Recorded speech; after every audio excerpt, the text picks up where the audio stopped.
Welcome to the Vision Room podcast. I'm your host, Heather Sutty. And in this series from Vision Scotland, we talk about eye health and how it connects to our wider health and well-being in our daily lives. Today's guest is an author with an extraordinary story. She's a breast cancer survivor, lives with MS, and has turned her experiences into writing that helps others facing life-altering diagnoses.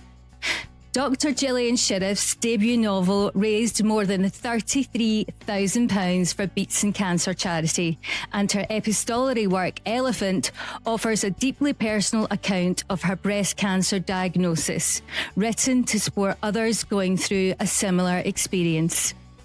Her journey with MS first came to light when she lost sight in one eye, aged just 22, an experience that changed everything.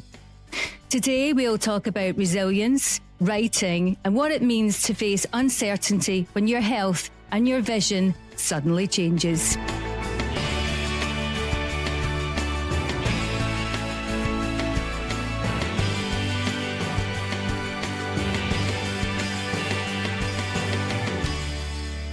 Gillian, thank you for joining us on the podcast. Thank you for having me. I'm delighted. You've written 2 books, but writing has been a huge part of your life for a very long time, hasn't it? Yeah, it has. I actually can't remember a time not writing. So I think I was reading as soon as I could, and I was also writing as soon as I could, because I just had all these little thoughts in my head that felt so important they needed to be put down on paper. You used to work in HR.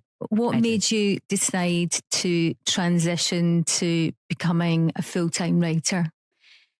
Illness, if I'm honest. So I had multiple sclerosis, and actually, so I've had a few breaks in my career due to illness.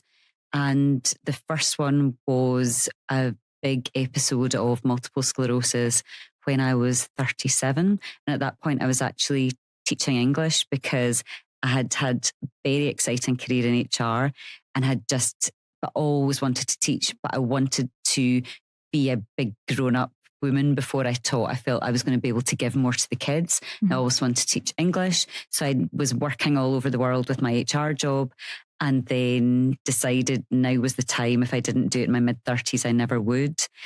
And what I didn't know was I'd actually silently had MS for years, but hadn't paid any attention to it. So once I was confronted by all the germs that lovely teenagers have, all of a sudden I had a very dramatic episode of MS, ended up in hospital, ended up being told I had to be on bed rest for weeks and months. And so began to write, and it then kind of sat in parallel with the work that I would do. So I then went back to HR doing some consultancy work just because I loved teaching, but there are fewer germs when you're not around teenagers. And I just kept writing. So those months of being on bed rest really allowed me to be very dedicated to writing. And then I just kept writing as I went back to work. And then I made a decision that I really wanted to take it seriously. And I did a master's in creative writing. And then I did a doctorate in creative writing, which was really, I'm good with deadlines. I love a deadline. And really, I don't think I would have written a novel if I hadn't done the doctorate, because in order to get the doctorate, I had to write the novel. So it was very good for me to do it. So illness has really informed your career and your life path. Yeah, definitely. So my very first instance, interesting, we're on the Vision Room podcast, my very first instance that I would remember, other than mumps and chicken pox, my first instance of proper illness was when I had not long finished my finals. And I was actually SRC president at Glasgow University. So I was doing a 1-year sabbatical. But had a little break where I went to Greece in between finishing my finals and starting as SRC president. And on a beach in Greece, I looked up at the sky and thought, oh, that's really strange, as though with sunspots or something. Mm. And then we were just about to fly back. And I thought, I don't think I can see out of my left eye. Now, I'd had a headache for, student holidays. I might have had a headache just from the lack of good living. So I hadn't paid any attention to it. Got back to Glasgow and thought, maybe I better go to the optician. And I read down the board, and then they covered the other eye, and I said, actually, I can't see anything. And they said, why are you here? Why are you not in hospital? You're in the wrong place. So I was diagnosed with something called optic neuritis, which is a virus that affects your optic nerve. And so I could see nothing out of my eye for a number of weeks. And then my sight came back in black and white. And it probably took 6 months for my sight to get back to what I would think of as normal sight. Unbeknownst to me, the first episode of MS is often optic neuritis. So they can actually backtrack my diagnosis to the age of 22 versus 37 when I had that episode of optic neuritis.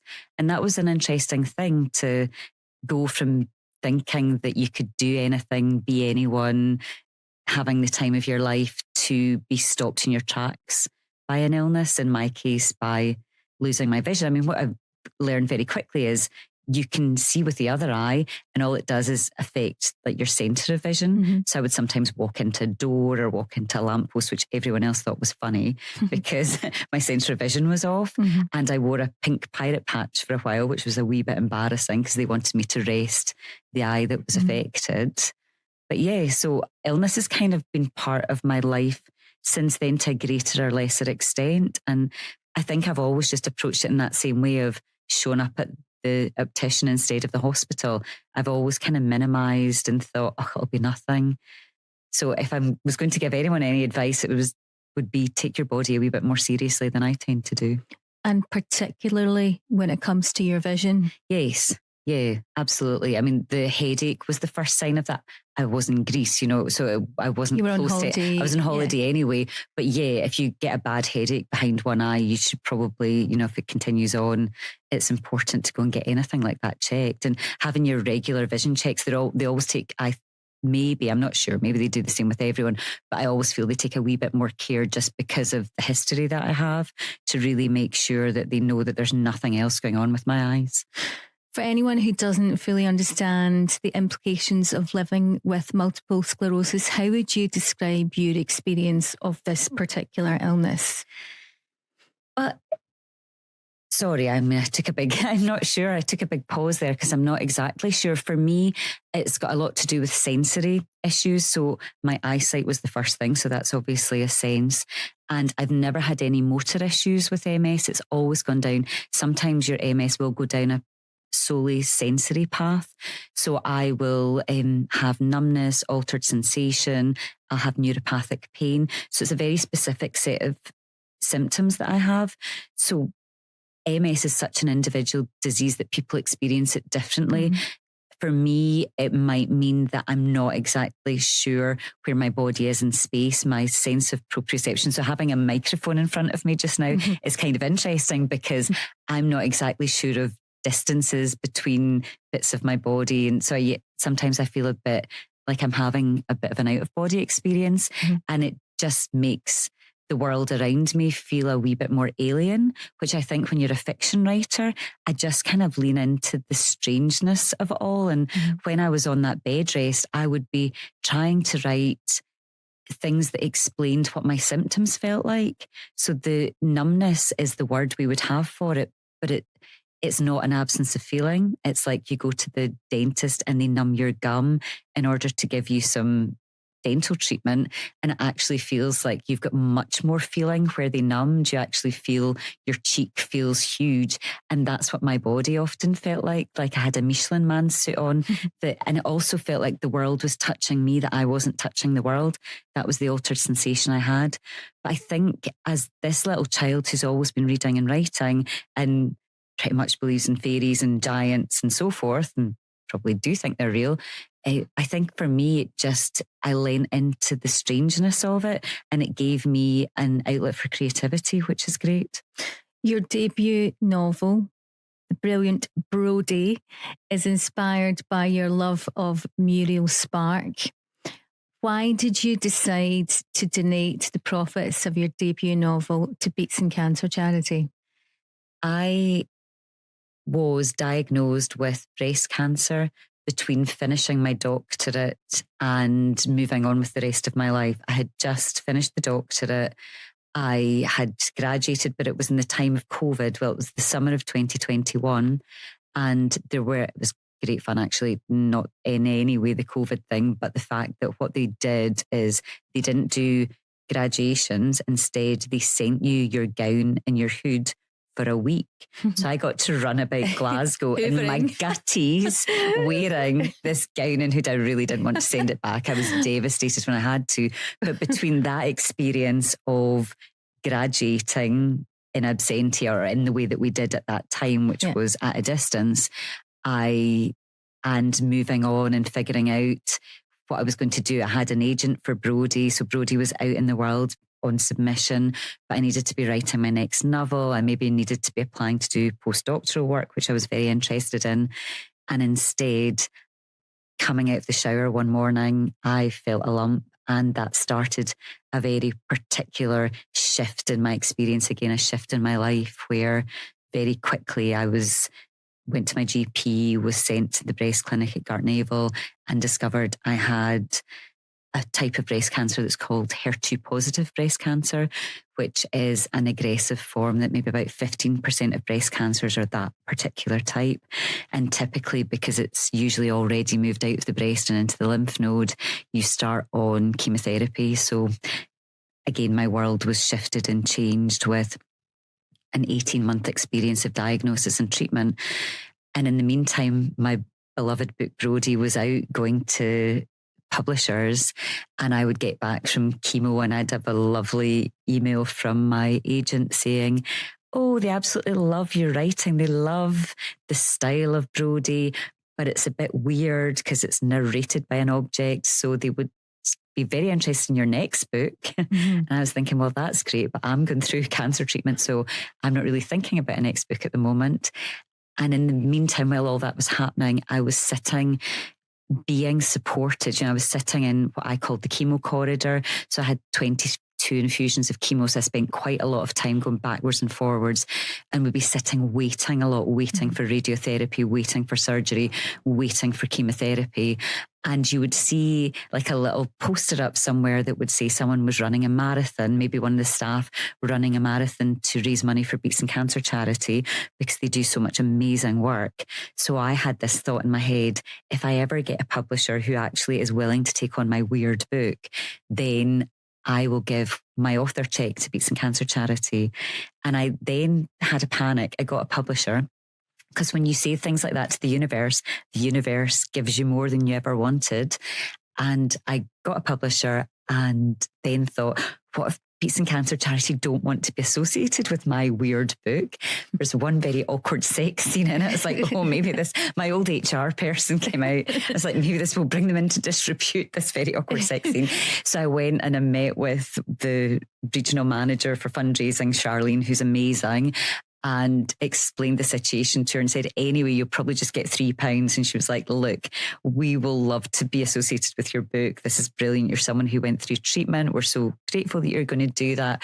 We'll be very happy if your book gets us £3, whatever it gets us. And to date, there's been over £30,000 have gone to Beats and Cancer Charity through my author check instead of coming to me, which I'm incredibly proud of. How does that make you feel when... I mean, I know so many people who've read your book and loved it.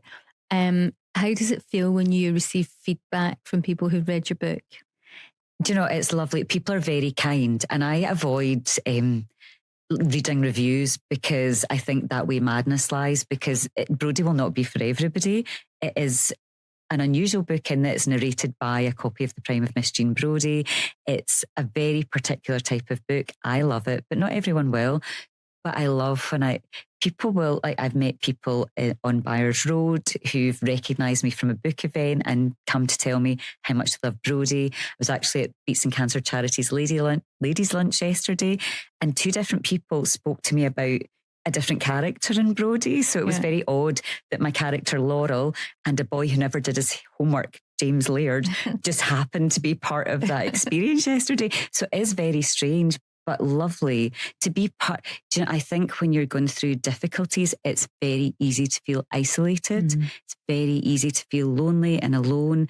And especially with something that's as frightening as cancer treatment, or even when I was first diagnosed with MS, people are uncomfortable. They're worried about saying the wrong thing. And as a result, they often take a wee half step back when you want them to do the opposite. And it's out of no badness. It's just the difficulty and awkwardness of illness. So the fact that, you know, I've now got this community around me who've read my book, who, for a lot of them who love Brodie, it is kind of the opposite of that feeling of aloneness. It's a feeling of community, and it's just lovely. And to tackle that feeling of loneliness, your second book, which is an epistolary, is called Elephant. Tell us about the format for the book and why did you choose to call it Elephant? I was supposed to be writing that elusive second novel, and my publisher had great faith in me that I was writing that elusive second novel. And in fact, what I was doing was sitting at my laptop thinking, I can't write anymore. I am traumatized from the experience of going through all of that treatment, of my life being turned upside down in that way. There's a real anxiety that comes with future scans when you just don't know what your future prognosis is going to be, with fear for the future. And I really did a number on my ability to write fiction, which is a shame because that's been my hobby all my life. But I had to remind myself, you were writing during that time. But what I was doing is I was reaching out into the void. I was reaching out to people. I was sending them emails. I was sending WhatsApp messages. I was sitting in waiting rooms and entertaining people as best I could with my terrible sense of humour. So what I realised was I had all this content from that period that I decided would make a perfect book without telling my publisher I decided this. So my focus became looking at every message I'd sent to my sister, every message I'd sent to my best friend, every email I'd sent to my clinical team, and laying them on this 800 days from finding the lump through to actually from just before, from graduating, finding the lump throughout treatment and to the publication of Brodie. And I laid out all my communication and I thought, there's a story here. There's a story about community. There's a story about fear. There's a story about joy. There's a story about people showing up. There's a story about kindness. So I pieced together this Frankenstein of all my communication, not what people sent me, but what I sent to them. And when I was meant to hand over that draft of that novel, I instead handed over 200,000 words and 232 images, all on this 800-day timeline. And my publisher just went a wee bit quiet and had to think about it for a week or so, and then came back and said, this is actually brilliant. I'm really pleased that we're going to be able to do this, because in his opinion, that's not really been done.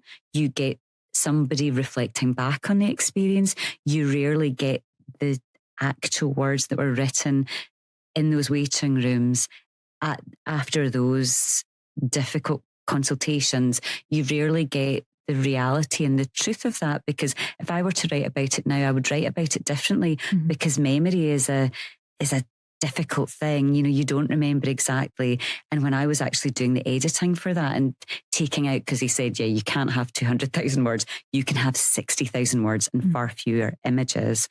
And so as I was going through, I thought, I don't remember so many of those words that I wrote. And so I think I'm really proud of that book as well. And the reason we really struggled with a title for it, I had all sorts of ridiculous titles. I'm not very good at titles. It was actually my supervisor was calling Brodie from the beginning. I was calling it Inside Stories, which is a terrible title. I had some terrible titles for Elephant. And eventually I was doing a thing with my publisher where we're kind of going backwards and forwards over text with different ideas. And the word elephant just came up. And I thought, you know, that's what I've been trying to do since I was first diagnosed with MS. I've been trying to take the elephant into the room, get everybody chatting to the elephant, make it part of the experience of everybody's, not just the person who's got the illness, so that nobody needs to feel awkward, so that it becomes natural, so that we get rid of shame and the discomfort around illness. So elephant felt like the perfect name. And then my publisher, who actually creates beautiful books, he created it as a coffee table book with image and text. And so now it can sit on, so the elephant cannot just come into the room, but it goes onto the coffee table. Can be in the room. I first discovered you on social media because you very bravely, in my opinion, shared lots of photos with your hair loss and how you were feeling. That's a very brave thing to do. Did it feel brave at the time? No, and I think because I had used social media as part of my doctorate, so I love image. So talking about vision as well, I love images, and I took loads of images that were never used in my doctorate, but definitely informed it. So when I was going through treatment, it was very natural for me to, I don't know if I created it, but I started using a hashtag, which was hashtag focusing on noticing. And because it's a distraction and you want to distract yourself from fear, from pain. So I would walk to and from the beach because I'm lucky enough to live just over a mile away. So I was able to not have to deal with the car park and walk to and from. And I would take images of a weed pushing its way up through a crack because I'm always really early for things as well. So I could really focus on taking pictures. And I just found image to be a really important part of that. So taking images of myself or of waiting rooms with nobody in them. I was going through treatment the vaccines had just arrived for COVID, but we still had all of those restrictions around hospitals. So I was often on my own with not only a loved one with me, but nobody else in the waiting room. So I was able to take pictures of clinical spaces, and it just felt very normal for me to share them. And then, I was quite excited where you would come out of surgery and find that somebody had drawn an arrow on you after you'd been put under anaesthetic. So I would say to my husband, oh, quick, take a picture of this. Mm-hmm. So yeah, there's bits of my body parts with like arrows on them because I find artifacts really interesting. I find gathering that kind of data or image, so I might not be normal in that respect, but I wasn't uncomfortable with it because I shared as much as I wanted to share. Mm-hmm. And I felt like by me sharing that, it normalizes it. It makes it less awkward for the next person going through it. So therefore, it didn't feel brave. It felt almost an imperative. I wanted to do it. How did you manage the fear of having this life-changing breast cancer diagnosis on top of MS?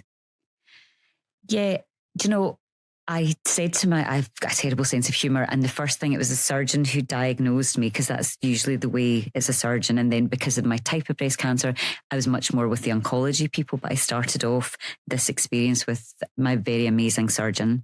And I said to him, oh, I thought I was one and done. And he looked really anxious and tried to explain to me that, no, you can have two separate diseases, but it was just my terrible campsy sense of humour. Mm-hmm. And I think they lived next to one another. And as happens with my body, where sometimes my feet are more of a problem or my hands are more of a problem, I'm able to compartmentalise. So my focus was very much on getting through the treatment for breast cancer. And in some ways, I just managed through the MS without thinking about it as much during that time because something else had kind of come to the top of the priority pile in that moment. So I think I just compartmentalised and got through it. That way, it was a wee bit challenging because my immune system isn't the best and it's very overreactive. So even with my very first infusion of chemotherapy, I had said, I don't know what my immune system will do with this. Hopefully nothing. Hopefully it'll just ignore it, but I'm not sure because in the past I've had pretty significant reactions to medicine. So we start off with the pre-med drugs and the antihistamine, which is meant to make things better. I took a reaction to it. So that kind of started off. So I think whilst my MS I wasn't as aware of it because of everything else, my immune system was still making sure it was shouting loudly. But that's fine. I just tend to make fun of it when it does that. How is your vision now? Yes, no, it's good. So often if I see a neurologist, they want to check because the vision is a bit dimmer in the eye that was affected by the optic neuritis. So if I look at a picture with different colours in it, it will look brighter with one of my eyes than with the other eye. But as I said, when both my eyes are open, I don't notice that. So my vision is great. I wear glasses because I'm getting to that age where now my sight is not great when I'm reading. So close-up sight isn't great for me. But I love my glasses. I love whenever you've been dealing with it and then you put them on and you're like, oh my goodness, everything's so clear. So I just need to remember to always have them with me and not try and read menus at an arm's distance from me. What is your hope for Elephant? Because it's a very important book. It's the kind of book that I think anyone who's unfortunate enough to receive a cancer diagnosis, whether it's for themselves, a friend or a colleague, as you've pointed out, it can be a very lonely journey.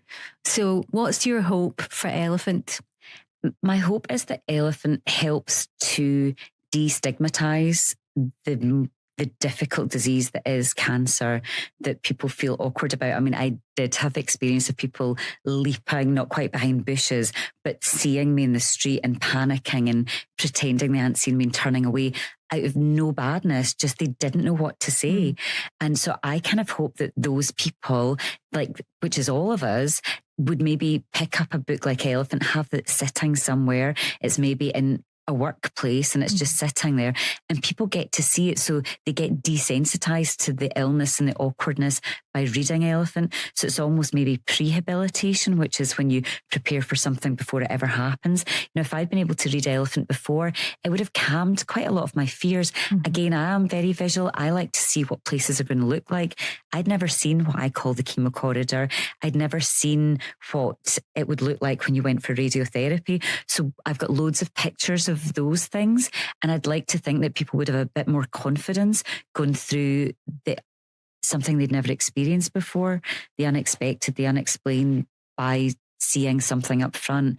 I would also love if clinicians read Elephant, just because I think it's not that I think that they don't know what the patient experience is, but unless you've walked in those shoes, unless you've sat on those seats, you cannot know.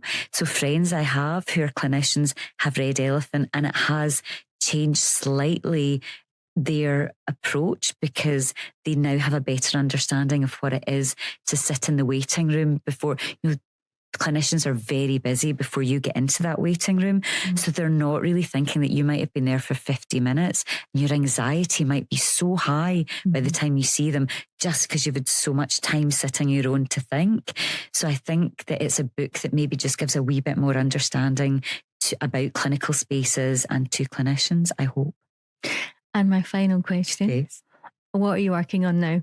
I am working on the novel I was supposed to write when I curated Elephant. It's called The Accidental Immortals, and it's about 3 women who become accidentally immortal in the late 1600s. But it's a contemporary. At this point, they've been around for 300, 350 years, and they're living life unknown to others that they are accidentally immortal. And it's a book that I'm setting round about where I grew up, round about the Campsie Hills, but I'm renaming lots of things and having lots of fun back in that environment in my head and renaming bits and pieces of places I know really well to create a landscape for my characters. Sounds wonderful. We wish you every success with your novel and continued health and well-being. Dr Gillian Shirreffs, thank you so much. Thank you so much, Heather.